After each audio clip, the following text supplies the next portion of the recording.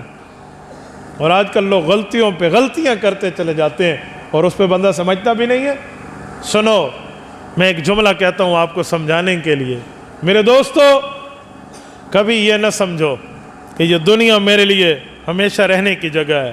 یاد رکھیں دنیا کی زندگی یہ ہمیشہ کی نہیں ہے، دنیا کی چاہت ہمیشہ کی نہیں ہے، دنیا کی دولت ہمیشہ کی نہیں ہے، دنیا کی بادشاہت ہمیشہ کی نہیں ہے، دنیا کی جوانی ہمیشہ کی نہیں ہے۔ کل ہم بچے تھے، آج ہم بڑوں کی لسٹ میں گنے جاتے ہیں، پرسوں ہم بوڑھوں کی لسٹ میں گنے جائیں گے۔ جب ہم بچے تھے جن بوڑھوں کو ہم نے دیکھا تھا آج وہ بوڑھے ہمیں نظر نہیں آ رہے، اور جو بچے ہمیں جوانی میں دیکھ رہے ہیں جب یہ جوان ہوں گے تو ہم بوڑھے ہوں گے، اور جنہوں نے ہمیں اس عمر میں دیکھا ہوگا پھر ان کو ہم اس عمر میں نظر نہیں آ رہے ہوں گے۔ ہمیں کچھ تو غور کرنا چاہیے، ہمیں کچھ تو معاملات۔ دنیا میں بندہ خود کو اتنا ڈال دیتا ہے محنت ٹکے کی نہیں کرتا۔ کسی بندے سے کہو نا بھائی آؤ مسجد میں درس قرآن ہو رہا ہے، وہ کہے گا آپ کو نہیں پتا میں دکان میں بہت زیادہ مصروف ہوں، میں تو تاجر ہوں، میرے تو یہ کام دھندے ہیں۔ اور اسے کہو نا تجھے ایک اور دکان، ایک اور برانچ نکال کے دیتے ہیں، کہے گا ہاں میں کوئی اوور ٹائم لگا لوں گا وہاں کے لیے۔ دیکھو دنیا کے لیے ذہن بن چکا ہے، دنیا کے لیے معاملات بن چکے ہیں، آخرت کے لیے کچھ بھی فکر نہیں ہے، آخرت کے لیے کوئی معاملات بھی نہیں ہے، آخرت کے لیے کچھ بھی بندے کو غور و فکر نہیں ہے۔ میں ایک جملہ کہتا ہوں سنو، آخرت بھولنے کی بنیادی وجہ کیا ہے؟ ایک بہت بڑے تابعی ہیں حضرت امام ابو حازم رحمۃ اللہ علیہ، ان کے پاس بادشاہ وقت آیا، توجہ میری طرف رکھنا، بادشاہ وقت آیا، اس نے آ کر کہا میں نے بڑے دنیا کے لوگوں سے سوالات پوچھے ہیں لیکن جب میں مدینہ طیبہ آیا ہوں مجھے لوگوں نے بتایا یہاں ایک بہت بڑا ولی اللہ اللہ والا رہتا ہے، اور اس سے جا کے کچھ پوچھ لو، اس سے جا کے کچھ سمجھ لو۔ تو میں آپ کے پاس آیا ہوں پوچھنے، ذرا مجھے ایک بات بتائیں۔ ہاں جی پوچھیں کیا بات ہے؟ انہوں نے کہا جب ہم مسلمان ہیں ہم یہ بات مانتے ہیں کہ اللہ رب العزت نے ہمارے لیے آخرت ہمیشہ کے لیے رکھی ہے، اور دنیا دھوکے کا گھر ہے، یہ ہمیشہ کے لیے نہیں ہے۔ جب ہم یہ بات مانتے ہیں اس کے باوجود بھی ہمیں آخرت میں جانے کا جی نہیں کرتا، جنت اختیار کرنے کا دل نہیں کرتا، تو کیا بات ہے؟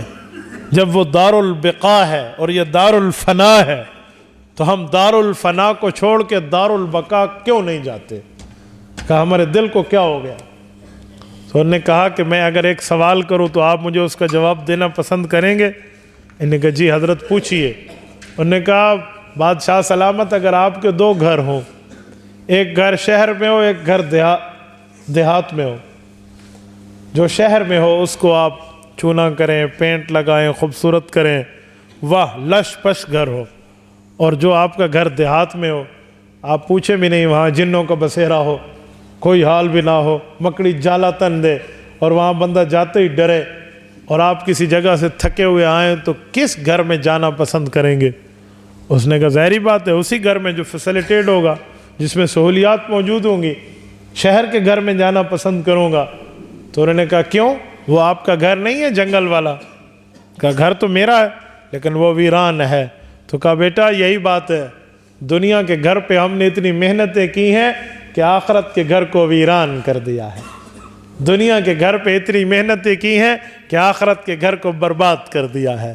دنیا کے گھر پہ اتنی محنتیں کی ہیں کہ آخرت کے گھر کو بالکل نکما قسم کا ہم نے اپنے ذہن میں بنایا ہوا ہے۔ اور جو بندہ محنت کر کے گھر کو اچھا کر لے تو آبادیوں کو چھوڑ کے ویرانیوں کی طرف جانے کا جی اس کا نہیں کرے گا۔ یہی حال آج ہمارا ہے۔ ہم دنیا کے اوپر سب کچھ لگاتے ہیں، دنیا کے اوپر ایک ایک چیز پر بیٹھے ہیں، آخرت کی ہمیں فکر نہیں ہے۔ کچھ اعمال بندہ اپنے اعمال نامے کے سٹاک میں ایسے رکھے کہ آخرت میں وہ بندے کو فائدہ دے جائے، آخرت میں اس پر فائدہ ہو۔ اگر آخرت میں اس پر فائدہ نہیں ہے پھر کسی کام کی وہ محنت نہیں۔ جن کو جنت کی خوشخبریاں مل چکی تھیں رسول اللہ صلی اللہ علیہ وسلم کی زبان اقدس سے، وہ لوگ آخرت کے لیے اتنے فکر مند رہتے کہ اتنے فکر مند کسی اور چیز کے بارے میں نہ رہتے۔ میں خلفائے اربعہ کی بات پیش کرتا ہوں۔ حضرات خلفائے راشدین، خلیفہ اول سیدنا ابو بکر صدیق رضی اللہ عنہ، خلیفہ دوم سیدنا فاروق اعظم عمر فاروق رضی اللہ عنہ، خلیفہ چہارم سیدنا عثمان ذو النورین رضی اللہ عنہ، اور خلیفہ چہارم حضرت علی المرتضیٰ رضی اللہ عنہ۔ ان چاروں کو دیکھو، ان کی زندگیاں دیکھو، ان کی دنیا سے محبت کتنی ہے، آخرت سے لگاؤ کتنا ہے۔ سیدنا ابو بکر صدیق رضی اللہ عنہ وہ بندہ ہے اس جیسا کائنات میں کوئی درجہ نہیں رکھتا۔ افضل البشر بعد الانبیاء، صرف افضل من امت محمد نہیں فرمایا صلی اللہ علیہ وسلم کہ حضور کی امت میں حضور کے بعد سب سے افضل، جی نہیں، افضل البشر، پوری انسانیت میں انبیاء کے بعد سب سے بڑا یہ ہے۔ 1,24,000 انبیاء ہیں تو 1,24,000 امتیں ہوئی نا۔ ابو بکر وہ ہے جو انبیاء کے بعد 1,24,000 امتوں سے بڑا درجہ رکھتا ہے۔ یہ ابو بکر صدیق ہے جس کی 4 نسلیں صحابی ہیں، مسلمان نہیں، صحابی۔ ابو بکر خود صحابی، ان کے والد ابو قحافہ عثمان بن عامر صحابی، ابو بکر کا بیٹا، ابو بکر کی بیٹیاں عبد الرحمن محمد بن ابی بکر عائشہ اسما رضی اللہ عنہم، یہ صحابیہ، اور صحابی ابو بکر صدیق کا نواسہ عبداللہ بن زبیر صحابی رضی اللہ عنہ۔ 4 نسلیں صحابی جس کی، اس جیسا کہاں سے لائے گا بندہ؟ اس بندے کے لیے کتب میں لکھا ہے رجل حزید فی یوم القیامہ۔ ابو بکر صدیق محزون رہتے، غمگین رہتے، حزین رہتے، اللہ آخرت میں میرا کیا بنے گا؟ یہ ابو بکر جو میں یوں کہوں نا کہ زمین پہ چلنے والا یا آسمان کے جبرائیل سے افضل شخصیت ہے، تو اس کے لیے دوسری رائے نہیں ہے۔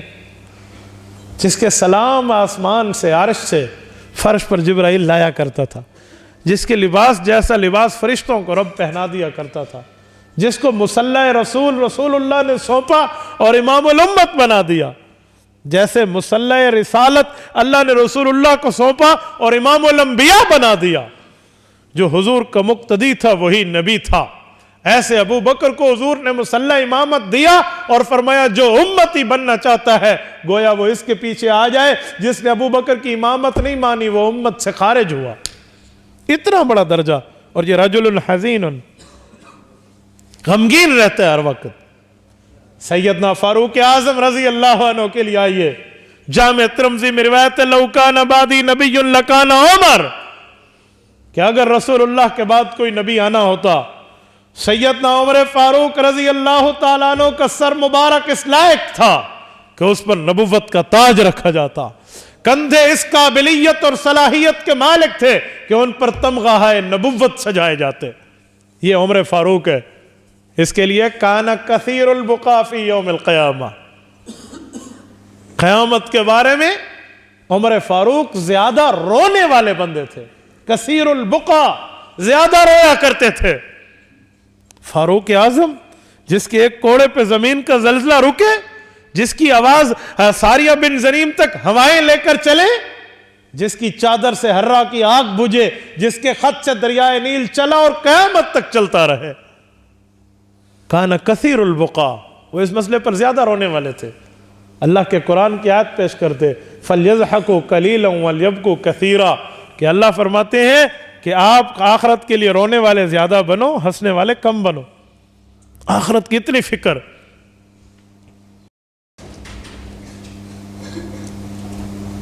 حضرت عمر رضی اللہ عنہ کی شہادت سے پہلے کی بات ہے، بیٹے عبداللہ نے گود میں اپنے ابو کو سر رکھا ہوا تھا، وفات سے پہلے فرمان لگے کہ بیٹا میرے سر کے نیچے سے اپنے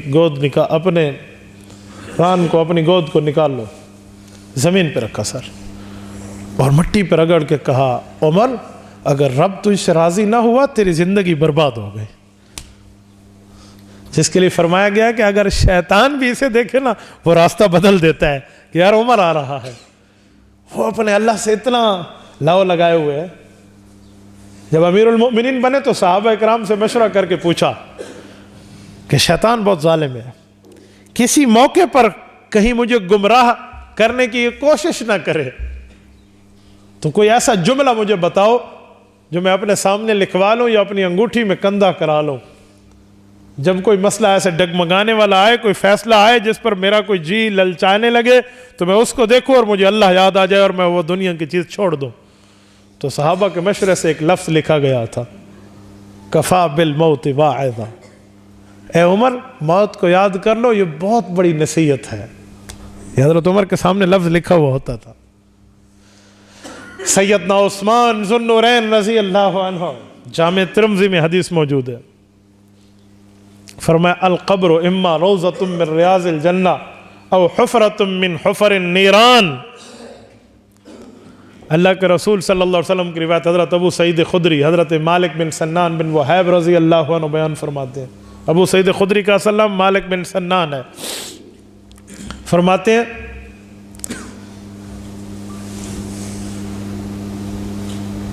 رسول اللہ صلی اللہ علیہ وسلم نے فرمایا کہ قبر جنت کے باغوں میں سے ایک باغ ہے یا جہنم کے گڑھوں میں سے ایک گڑھا ہے۔ اور پھر متصل آگے روایت موجود ہے کان عثمان اذا ذکر عندہ حتی یبل لحیہ، حضرت عثمان غنی کے سامنے جب قیامت کی بات ہوتی تو اتنا نہ روتے، جب قبر کی بات ہوتی تو اتنا روتے کہ داڑھی آنسوں سے تر بتر ہو جاتی۔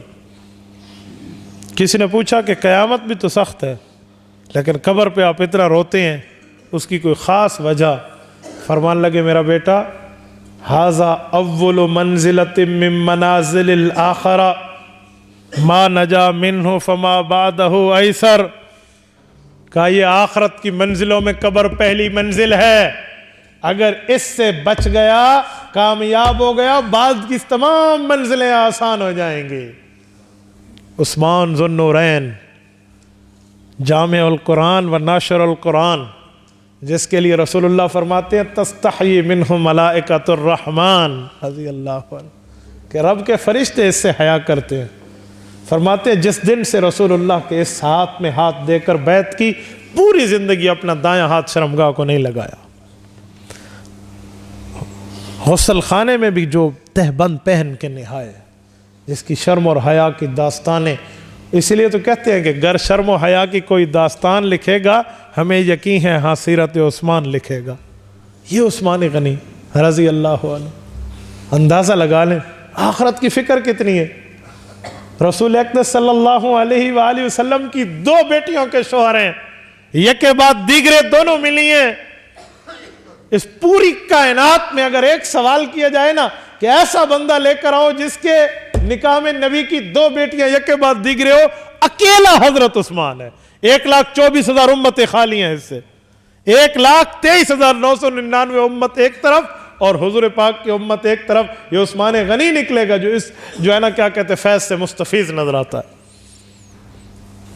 ذوالہجرتین، 2 ہجرت کرنے والے، وہ آخرت کے بارے میں اتنا پریشان ہے۔